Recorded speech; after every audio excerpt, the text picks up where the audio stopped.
Assalamualaikum warahmatullahi wabarakatuh.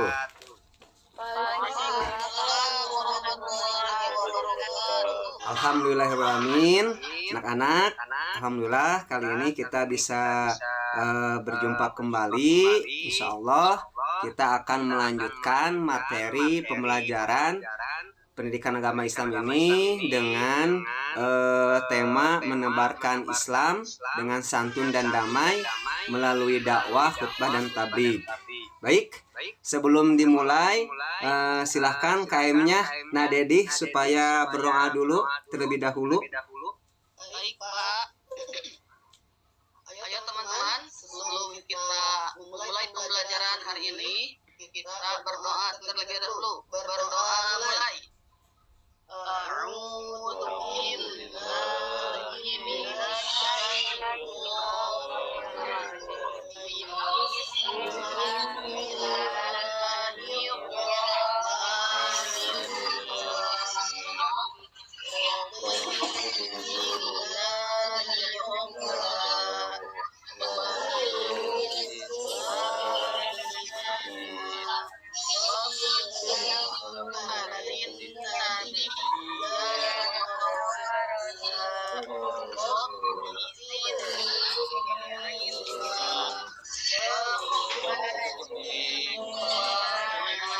Alhamdulillah.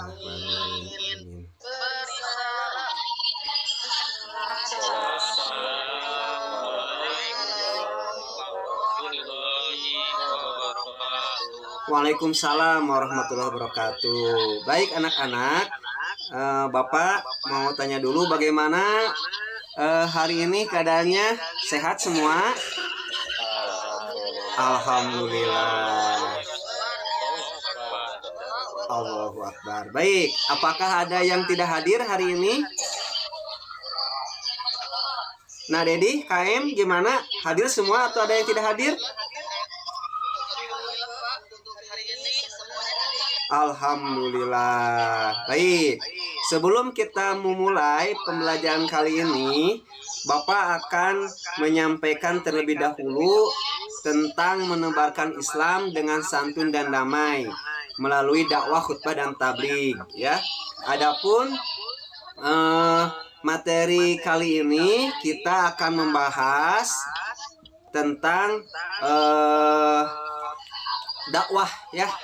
Pertemuan pertama ini Bapak akan menyampaikan, yakni tujuan pembelajarannya adalah perlunya menjadi duta Islam yang damai, mendefinisikan pengertian, dalil perlunya, serta adab perlunya dakwah, serta menjelaskan tujuan dan sasaran, syarat dan metode dakwah. Kemudian menjelaskan metode Al-Quran dalam menyajikan materi, metode, manajemen, dan strategi dakwah. Baik, sebelum dimulai, Bapak mau merefleksi dulu. Siap, maaf ya. Pertanyaannya, siapakah yang kalian sudah mengetahui tentang khutbah? Baik, Nasiti, silakan.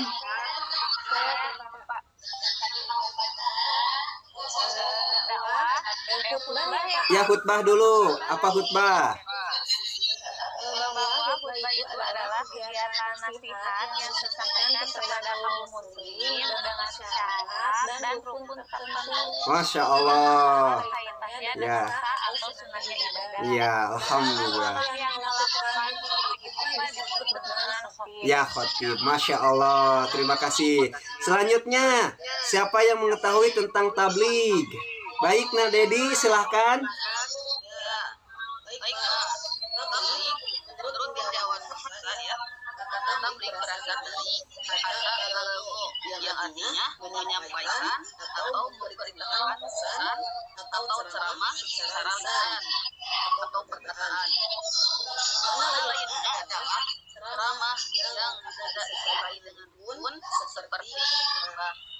Bukan sekedar ceramah atau khutbah biasa, tetapi sebuah ceramah yang sumbernya dari agama Islam yang disampaikan pada satu orang atau banyak orang agar mengamalkan pesan tersebut. Ya, terima kasih, Masya Allah. Terakhir, mengenai dakwah, siapa yang sudah paham nih dakwah? Baik, silakan, Masya Allah, silakan, Firman. Dakwah adalah mengajak orang lain untuk ini kebenaran ajaran Islam dan mengamalkan syariat Islam agar tercapai pola hidupnya lebih baik sehingga tercapai kebahagiaan dunia dan akhirat. Oh, Masya Allah, ini ternyata Nakiki ya, mohon maaf. Aduh, terima kasih ya Nasiti, Nak Dedi, dan Nakiki yang telah menjawab, menjelaskan tentang khutbah, tabligh, dan dakwah. Baik anak-anakku, Bapak akan memberikan gambaran ya, motivasi bagaimana zaman dahulu Rasulullah SAW itu orang yang benar-benar ikhlas karena Allah ketika hendak menyeru kepada umatnya, bahkan kepada orang-orang kafir. Sehingga yang harus kita tanamkan dalam diri kita, yakni kita memiliki kekuatan motivasi yang tinggi supaya senantiasa mengajak orang lain untuk mengerjakan amal soleh. Karena kalau kita mengerjakan amal soleh, niscaya nanti kita akan mendapatkan pahala Allah Subhanahu wa Ta'ala. Paham anak-anak semuanya? Baik, sebelum dimulai pembelajaran, Bapak sudah membuat barcode ya dan link tentang tes awal atau lembar kerja awal siswa ya. Bapak kasih waktu 5 menit supaya silakan barcode-nya di-scan atau diklik linknya. Bapak kasih waktu 5 menit.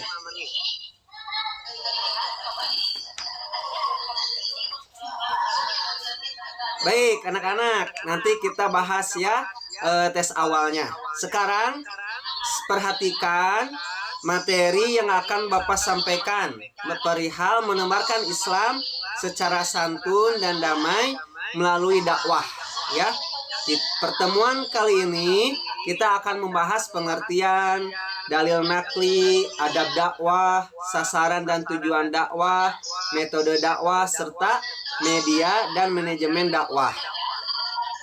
Nah, yang pertama, menjelaskan perlunya menjadi duta Islam yang damai. Ini perlu kita pahami bahwa Islam ini adalah agama yang benar-benar rahmatan lil alamin. Ya, banyak orang-orang yang tidak bertanggung jawab, bahkan mengaku Muslim, tapi di samping itu dia juga menjelekkan agamanya sendiri. Nah, inilah orang yang berbahaya.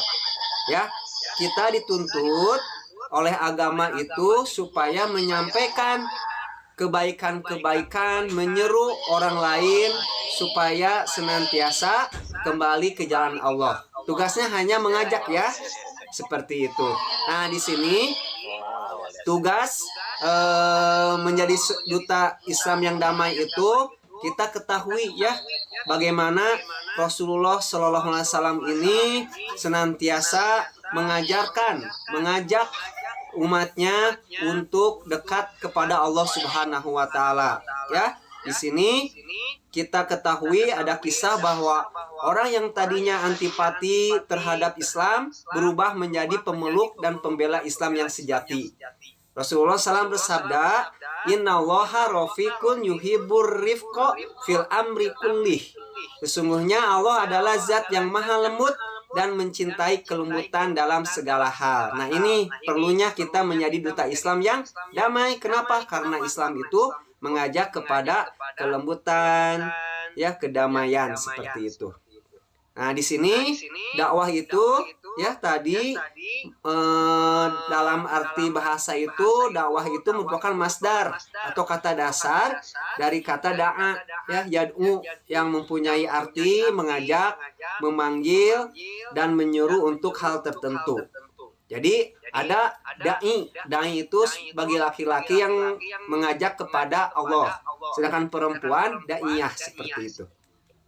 Dan yang kedua ada dalil dakwah. Allah berfirman dalam Quran surat Ali Imran, A'udzubillahi minasyaitonirrajim. Wal takum minkum ummatun yad'una ilal khairi wa ya'muruna bil ma'rufi wa yanhauna 'anil munkar wa ulaika humul muflihun.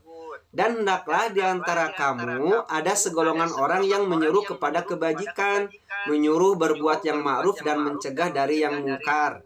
Dan mereka itulah orang-orang yang beruntung. Quran Surat Ali Imran ayat 104. Jadi wujudnya ini dakwah itu bukan hanya untuk peningkatan kapasitas keberagamaan, tetapi juga harus mencangkup aspek ekonomi, sosial, politik, ya seperti itu. Kemudian ada juga adab dakwah, ya. Adab dakwah itu kita berdakwah memiliki etika. Salah satunya dengan cara hikmah, bil hikmah. Ucapannya jelas, tegas dan sikap bijaksana. Yang kedua, yakni dakwah itu harus dengan nasihat yang baik, cara-cara yang baik, mengajak, merangkul seperti itu. Kemudian dakwah juga harus dengan cara bisa berdiskusi, bertukar pikiran. Yang penting tidak boleh debat kusir. Dan yang terakhir yang harus diketahui dimiliki oleh seorang dai itu atau daiyah itu adalah memiliki keteladanan yang baik atau uswatun hasanah. Nah, tujuannya apa? Tujuan dakwah itu yakni untuk beriman kepada Allah, yakni tauhid, akidah. Kemudian segala aktivitasnya itu ikhlas karena Allah Subhanahu wa taala. Kemudian senantiasa mengerjakan amal soleh. Kemudian juga berakhlak mulia yang tolak ukurnya adalah akhlak Rasulullah Shallallahu Alaihi Wasallam. Sehingga tersimpul bahwa tujuan dakwah adalah mengajak segenap manusia keluar dari jalan kesesatan yang dimurkai oleh Allah menuju jalan yang benar yang diridhoi oleh Allah Subhanahu wa taala. Sasarannya apa? Yakni kita mengajak manusia untuk memberikan semangat supaya meningkatkan kualitas dan kuantitas amalnya hanya kepada Allah. Kemudian sasarannya apa? Mengajak manusia supaya mengubah jalan hidupnya yang tadinya tidak baik menjadi baik seperti itu. Itu sasaran dakwahnya.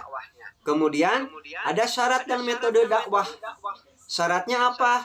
Nah, di sini ada syarat seorang dai, yaitu satunya kata dengan perbuatan. Yakni bisa lebih jelas lagi adalah uswatun hasanah. Kemudian memahami objek dakwahnya. Kemudian memiliki keberanian dan ketegasan. Ya. Kemudian yang keempat memiliki ketabahan dan kesabaran. Kita ketahui bahwa Nabi SAW itu ketika berdakwah harus sabar, ya. Bahkan dikejar-kejar juga oleh kafir Quraisy, ya. Seperti itu. Nah, kemudian ada lagi metode dakwah. Metodenya itu kita harus khususkan niat, ya. Dakwah harus dengan bil hikmah. Hindari cara-cara memaksa seperti itu. Lakukan dakwah dengan cara bermujadalah, harus dengan cara dialog, diskusi seperti itu, dan memiliki etika yang baik. Selanjutnya, metode Al-Quran dalam menyajikan materi yang perlu diketahui oleh kita semua bahwa disebabkan objek dakwah itu manusia yang memiliki unsur jasmani, akal dan jiwa, maka pendekatan dakwah yang dilakukan juga harus memperlakukan manusia secara utuh. Ya, harus semangat mengajak manusia kepada Allah Subhanahu wa taala. Metodenya seperti apa? Banyak. Metode zaman sekarang ini yakni seperti media sosial, ya. Ada media elektronik, media sosial, radio, internet, ada juga media cetak seperti itu. Kemudian ada manajemen dakwah.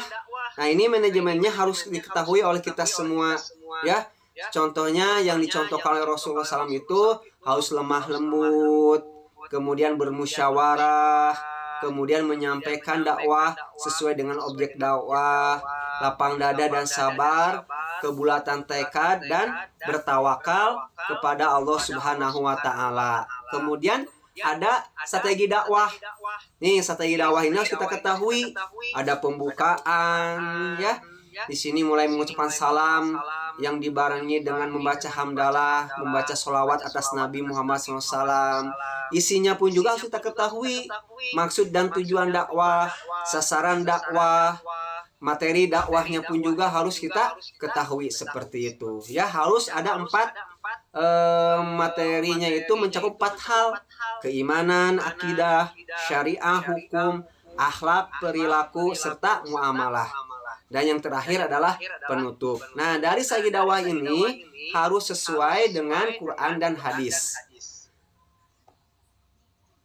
Nah, selanjutnya, baik, kita bagi kelompok ya. Silakan dibagi kelompok menjadi 2-4 orang. Nanti ada koordinator masing-masing ya. Ada Nak Siti kelompok 1, Nak Dedi kelompok 2, dan Nak Kiki kelompok 3. Baik, di sini siapa yang mendapatkan kendala di kelompoknya? Silakan Nak Dedi, apa? Ya, Pak.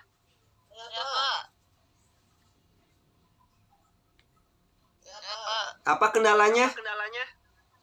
Saya mau bertanya, Pak. Mangga. Perihal media dakwah yang baik dan tepat untuk zaman sekarang itu seperti apa ya, Pak? Oh, Masya Allah. Nah, nih ya, kita harus ketahui media dakwah zaman sekarang ya, apalagi zaman sekarang itu anak-anak tidak lepas dari HP ya. Jadi kita bisa membuat poster, Nah Dedi ya, kemudian membuat konten-konten yang mengajak kepada kebaikan seperti itu. Kalau kita mah yang booming menggunakan aplikasi Canva seperti itu. Baik, makasih Nah Dedi. Nah, selanjutnya di sini bahwa di dalam mengembangkan materi ini supaya ada salah satu kelompok. Siapa? Oh, belum. Baik, silakan kelompok untuk mengembangkan hasil karyanya di sini supaya dipaparkan. Nah, Firman silakan. Nah Kiki ya, mohon maaf. Ya, baik, Pak. Siap. Silakan presentasikan hasil berita tentang dakwah, mangga. Baik, Pak.